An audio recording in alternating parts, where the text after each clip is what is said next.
An ordinary 5-cent nickel shouldn't be able to do this. But in 1953, one coin split open, and inside was a secret that left the FBI completely baffled. For nearly 4 years, America's best investigators couldn't answer one simple question. Who was this message really meant for? It all began in Brooklyn, New York, during the summer of 1953. 14-year-old newspaper delivery boy Jimmy Bozart was collecting payment from customers along his usual route when someone handed him an ordinary 5-cent nickel as change. There was nothing unusual about the coin, or so it seemed. A few moments later, it slipped from Jimmy's hand and hit the sidewalk. Instead of bouncing away, the nickel suddenly separated into 2 perfectly fitted halves. Curious, Jimmy picked it up and looked inside.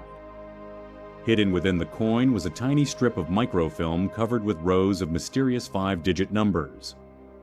It wasn't a prank, and it certainly wasn't an ordinary manufacturing mistake. Without realizing it, Jimmy had just uncovered one of the Cold War's strangest mysteries. The strange coin soon found its way into the hands of the FBI, where investigators believed the tiny piece of microfilm might reveal an important secret. Instead, it raised far more questions than answers. When the hollow nickel reached the FBI, investigators believed they were only days away from solving the mystery. Inside the coin was a tiny microphotograph containing rows of carefully arranged 5-digit numbers. Experts enlarged the image, studied every symbol, searched for fingerprints, and even analyzed the unusual coin itself. But nothing made sense. The message contained no names, no addresses, and no clues about who had written it or who was supposed to receive it. Every lead ended in another dead end. Days turned into months, and months turned into years.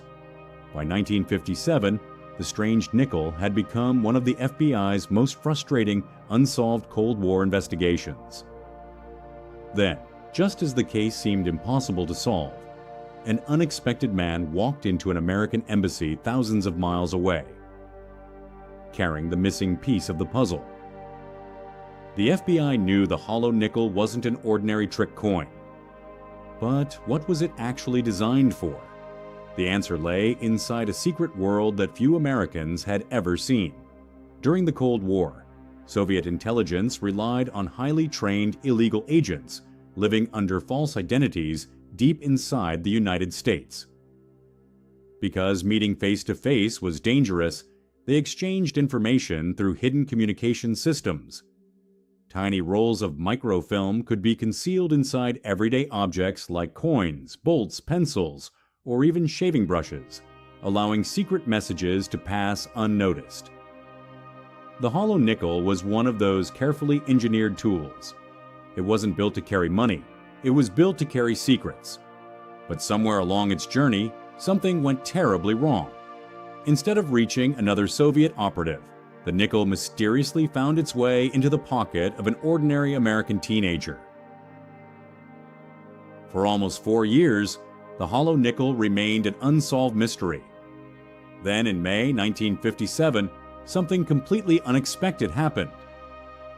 A Soviet intelligence officer named Reino Heihanen walked into the American embassy in Paris and asked for political asylum.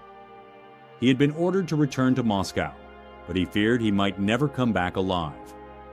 In exchange for protection, Heihanen agreed to reveal everything he knew about Soviet espionage. During hours of questioning, FBI investigators showed him photographs of the mysterious hollow nickel. His reaction was immediate. He recognized it as a secret communication device used by Soviet illegal agents. More importantly, he explained how the coded message worked and why the FBI had never been able to understand it on their own. After nearly 4 years, the mystery of the hollow nickel finally began to make sense. But Heihanen's most shocking revelation was still to come. He knew the man behind the secret network, and that man was still living quietly in New York. Using Heihanen's information, the FBI began searching for the mysterious Soviet operative he had described. The trail led investigators to a quiet man living in Brooklyn under the name Emil Robert Goldfuss. To his neighbors, he was simply an artist and photographer who lived an ordinary, uneventful life. But behind that carefully built identity was one of the Soviet Union's most experienced intelligence officers. William Fisher, better known to history as Rudolf Abel. Unlike the spies seen in Hollywood films, Abel didn't rely on dramatic escapes or dangerous shootouts. His greatest weapon was remaining invisible. He blended into everyday American life so completely that no one suspected he was directing secret Soviet intelligence operations. While Abel continued his daily routine, the FBI quietly watched from a distance, waiting for the right moment to act. After years of chasing shadows, the hunt was finally coming to an end. The FBI didn't rush to make an arrest. Instead, agents quietly watched every move Abel made, confirming Heihanen's information piece by piece. They followed his routine, verified his false identity, and patiently gathered evidence linking him to Soviet espionage. Finally, on June 21, 1957, the waiting ended. FBI agents entered Abel's hotel room in New York and placed him under arrest without a single shot being fired. But the biggest surprise came after the search began. Investigators uncovered shortwave radios, coded messages, cipher pads, microfilm equipment, false identity documents, and specially designed concealment devices used to pass secret information. The ordinary artist the neighbors believed they knew never truly existed. The mysterious hollow nickel had not solved the case by itself, but together with Heihanen's testimony, it became one of the crucial clues that helped expose a hidden Soviet intelligence operation inside the United States. Rudolf Abel was later convicted of espionage and sentenced to prison. But his story wasn't over. Abel's lawyer argued that keeping him alive might one day help bring an American home, and that prediction proved correct.